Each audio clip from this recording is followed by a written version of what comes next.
déjà Green Grid, qu'est-ce que c'est?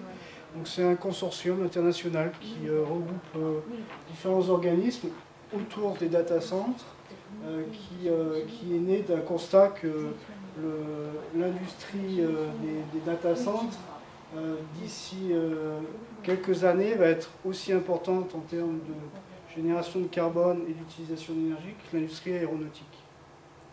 Donc tous les fournisseurs, constructeurs, concepteurs de data centers se sont regroupés pour dire ok, maintenant il faut qu'on arrête de travailler chacun dans notre coin, qu'on mette en œuvre, en place les bonnes pratiques qui vont permettre à chacun d'avoir des référentiels pour construire des data centers qui vont être éco-efficients, qui vont moins consommer de CO2 et qui vont apporter de l'efficience dans l'utilisation de l'énergie.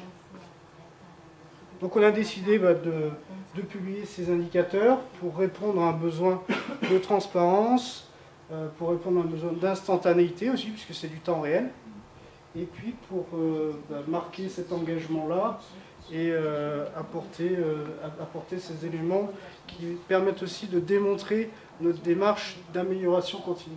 Et un indicateur Green Grid, en fait, il est généralement fait comme ça. C'est UE, donc ça c'est l'efficience et l'usage. Donc vous avez ici un numérateur, et ici toujours la même chose qui est du kilowatt IT. Donc si on parle de PUE, ici on va avoir la puissance utilisée par tout le data center. Si on parle de CUE, ici on va avoir le carbone produit par tout le data center. Si on parle de WUE, c'est l'eau consommée par le data center. D'accord ? Donc en fait on travaille à un nouvel indicateur dans ce sens-là, bon, qui n'est pas encore en public, et on a mis en direct, hein, en temps réel, les valeurs de CUE, WUE, PUE.